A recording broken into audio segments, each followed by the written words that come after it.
Bapak, Ibu, dan saudara-saudariku sekalian dimanapun berada pada saat ini, apa kabar untuk kita semuanya? Semoga sampai pada saat ini, hati, pikiran kita masih tetap merasakan bagaimana besarnya kasih Tuhan dalam hidup kita, yang senantiasa menyertai kita, membimbing dan menuntun kita ke jalan yang Tuhan kehendaki. Kita akan mendengarkan firman-Nya. Untuk firman yang akan kita dengarkan, mari kita mohon kekuatan sehingga Roh Kudus Tuhan yang memberkati kita. Kita berdoa. Kami bersyukur ya Tuhan untuk kasih dan penyertaan Tuhan. Kami bersyukur karena Tuhan begitu baik. Tuhan dalam segala kekurangan dan kelemahan kami, Tuhan perkenankan kami untuk menyembah Tuhan, mendengarkan firman Tuhan. Berfirmanlah ya Tuhan, penuhi hati dan pikiran kami dengan Roh Kudus-Mu, sehingga kami boleh mengerti akan firman ini. Berkati hamba-Mu yang menyampaikan suara hati Tuhan, dan berkati semua kami yang mendengarkannya. Di dalam nama Yesus kami berdoa. Amin. Saudaraku yang dikasihi oleh Tuhan, firman-Nya yang kita dengarkan hari ini terambil dari kitab Ester pasal 3 ayat 5 sampai dengan ayat 6, demikian bunyinya. Ketika Haman melihat bahwa Mordekai tidak berlutut dan sujud kepadanya, maka sangat panaslah hati Haman, tetapi ia menganggap dirinya terlalu hina untuk membunuh hanya Mordekai saja, karena orang telah memberitahu kepadanya kebangsaan Mordekai itu. Jadi Haman mencari ikhtiar memunahkan semua orang Yahudi, yakni bangsa Mordekai itu, di seluruh kerajaan Ahasweros. Saudaraku yang dikasihi oleh Tuhan, sering sekali jikalau ada sesuatu yang mengganjal di hati kita, jikalau terjadi kekecewaan di hati kita, kekecewaan itu menimbulkan amarah. Maka ketika amarah itu tidak bisa dikontrol, maka amarah itu akan semakin besar. Bukan hanya amarah, tapi muncul rasa dendam dan membuat sesuatu untuk melampiaskan kemarahan dendam itu dalam bentuk tindakan jahat. Oleh karena itu, apa yang penting bagi kita? Mari kita selalu waspada terhadap hati kita, terhadap pikiran kita. Apakah masih ada kesabaran, ketenangan atau tidak? Kalau kita tetap hidup dalam kemarahan, dendam, maka percayalah, kita akan memikirkan hal-hal yang jahat yang tentunya itu bukan membawa kebahagiaan, bukan membawa damai sejahtera, tapi akan membawa kita kepada kehancuran. Saudaraku yang dikasihi oleh Tuhan, Haman diangkat untuk menjadi kepala seluruh pegawai yang ada. Dan pada saat itu, Haman mengeluarkan satu perintah bersama dengan Ahasweros sebagai raja. Perintahnya adalah semua orang harus menyembah Haman. Tanpa dia pikirkan siapa sajakah bangsa yang ada di sekitarnya. Bangsa apakah orang yang ada di sekitarnya. Bagaimana kepercayaan orang yang ada di sekitarnya terhadap Tuhan. Dia tidak mempertimbangkan itu. Yang dia pikirkan adalah ketika dia punya jabatan, punya kedudukan, dia berhak untuk mendapatkan hormat. Apa yang terjadi? Mordekai, orang Yahudi, suara hatinya, hidupnya, perasaannya tidak mampu menerima peraturan ini. Sehingga karena dia tahu bahwa yang patut untuk disembah hanya Tuhan. Orang Yahudi memahami bahwa yang patut disembah hanyalah Tuhan. Yang patut dihormati itu adalah Tuhan. Maka dia tidak melakukan peraturan itu.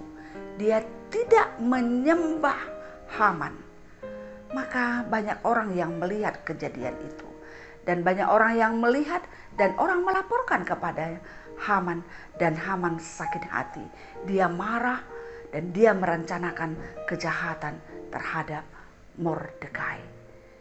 Dan pada saat itu, ketika rencana itu ada, muncul lagi rencana yang lebih jahat. Yang dia pikirkan adalah, sayang sekali kalau hanya Mordekai yang dibunuh, maka saya akan membunuh semua orang Yahudi yang ada di negeri ini. Itulah rencananya.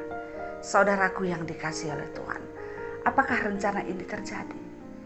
Apakah memang Haman tetap dalam posisi yang sejahtera dalam kehidupannya seterusnya? Belajar dari pengalaman Haman, kita harus tahu bahwa memang setiap orang termasuk kita jangan pernah menyuruh orang untuk menyembah kita. Siapapun kita, apapun jabatan kita, bagaimanapun kedudukan kita, seberapa banyak pun harta kita, tetaplah sebagai manusia kita harus sadar.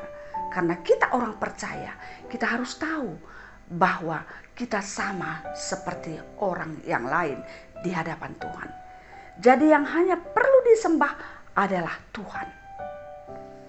Dan dari sisi lain, siapapun kita ini, apapun tujuan dan harapan kita dalam hidup ini, tentu kita tahu Tuhan sudah memberikan yang terbaik untuk kita.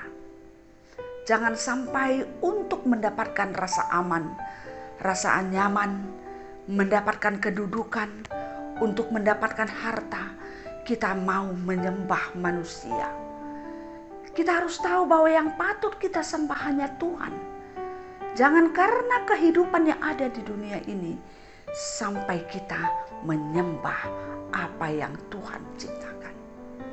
Yang patut kita sembah hanyalah Tuhan.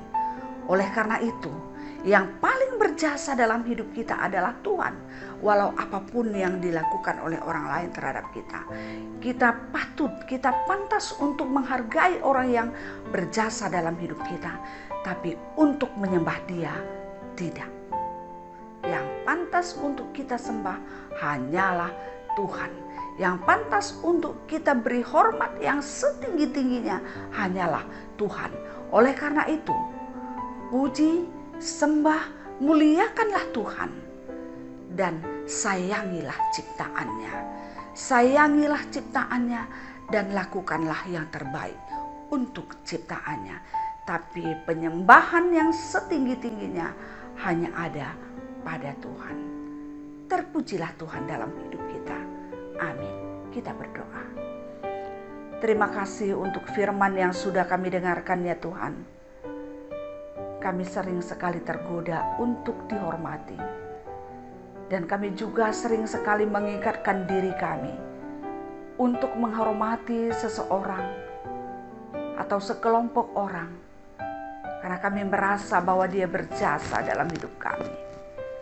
Pada saat ini kami mendengar firman Tuhan. Hormat dan kemuliaan yang setinggi-tingginya hanyalah padamu. Ajar kami ya Tuhan untuk menyadari yang menjadi sumber segala apa yang ada dalam hidup kami. Yang menjadi pengharapan kami yang sesungguhnya hanyalah Tuhan. Oleh karena itu ya Tuhan, peliharakanlah hidup kami. Jaga kami, berkati kami. Jangan biarkan kami hidup dalam keterpurukan. Tapi ajar kami untuk senantiasa merasakan bahwa penyertaan Tuhan adalah kekuatan kami. Sehingga kami mampu untuk menempatkan hidup kami seturut dengan kehendak-Mu. Jangan biarkan kami Tuhan bodoh dalam mengambil tindakan dan sikap kami. Tapi tambahkan kepintaran dan kebijaksanaan kami. Sehingga kami semakin mengerti bagaimana kami harus selayaknya hidup sebagai anak Tuhan. Kami berdoa pada saat ini. Berkatilah keluarga-keluarga kami. Yang terkadang kami juga menanamkan hal-hal yang tidak baik di tengah-tengah keluarga. Yang mana kami sering sekali menyatakan bahwa mungkin kami sebagai ibu, bapak, atau anak-anak membuat diri kami yang utama. Kami melupakan Tuhan. Ampuni kami, ubah kami, jadikanlah keluarga-keluarga kami juga ada keluarga yang hormat, patuh kepada Tuhan, yang akan kami wujudkan terhadap sesama kami manusia. Kami juga berdoa ya Tuhan, berikanlah iman yang teguh, kuatkan hati kami untuk selalu setia kepada Tuhan, dan ajar kami ya Tuhan, supaya kami juga mampu senantiasa mengandalkan Tuhan. Berikan kesehatan kepada kami, tambahkan rezeki kami melalui pekerjaan apapun yang kami lakukan, pekerjaan baik yang kami lakukan. Tuhan memberkati, sehingga kami tidak kekurangan, tapi kami boleh berbagi kepada sesama kami. Kami berdoa pada saat ini untuk setiap orang yang kekurangan dalam hidupnya. Tuhan mencukupkan kebutuhan pokok mereka. Tuhan berikan kesehatan. Dan juga kami khusus berdoa untuk kepada seluruh pemerintah kami. Berkati mereka ya Tuhan, yang secara dunia mereka punya wewenang, punya kuasa. Tapi ajar mereka untuk membuat Tuhan menjadi yang punya otoriter dalam hidupnya, dalam hidup bangsa ini. Sehingga setiap orang yang punya kedudukan, dia boleh merasakan bahwa Tuhan yang harus diutamakan, kehendak Tuhan yang dilakukan. Terima kasih ya Tuhan. Kami juga berdoa untuk setiap orang-orang yang pada saat ini terpapar virus corona. Tuhan sembuhkan mereka. Tuhan, kami percaya bahwa kuasa-Mu lebih besar daripada kekuatan virus ini. Bersama-sama dengan orang yang terpapar, Tuhan menjauhkan, menghilangkan, membuang virus ini dari dalam dirinya, sehingga mereka boleh mendapatkan kesehatan. Berkati setiap rumah sakit yang memelihara, yang memberi perawatan terhadap semua pasien. Terlebih-lebih berkati tim medis yang berjuang untuk boleh memberikan perawatan yang terbaik. Terima kasih ya Tuhan, kami percaya kasih sayang-Mu, kesetiaan Tuhan dalam hidup kami, melebihi segala apapun yang kami punya sampai pada saat ini. Oleh karena itu ya Tuhan, ajar kami senantiasa menyembah dan memuliakan Tuhan. Ampuni kami dalam setiap dosa dan kesalahan kami, sehingga kami layak untuk berdoa, layak untuk meminta dan memohon kepadamu, layak untuk mendapatkan berkat Tuhan. Di dalam nama Yesus kami berdoa. Amin. Demikianlah firman Tuhan yang sudah kita dengarkan, dan doa yang sudah kita sampaikan kepada Tuhan. Kiranya damai sejahtera yang datangnya dari Tuhan, yang melampaui segala akal dan pikiran kamu, akan menyertai kamu dari sekarang sampai selama-lamanya. Amin. Salam sehat, tetap semangat menjaga kesehatan. Tuhan memberkati kita semuanya. Terima kasih.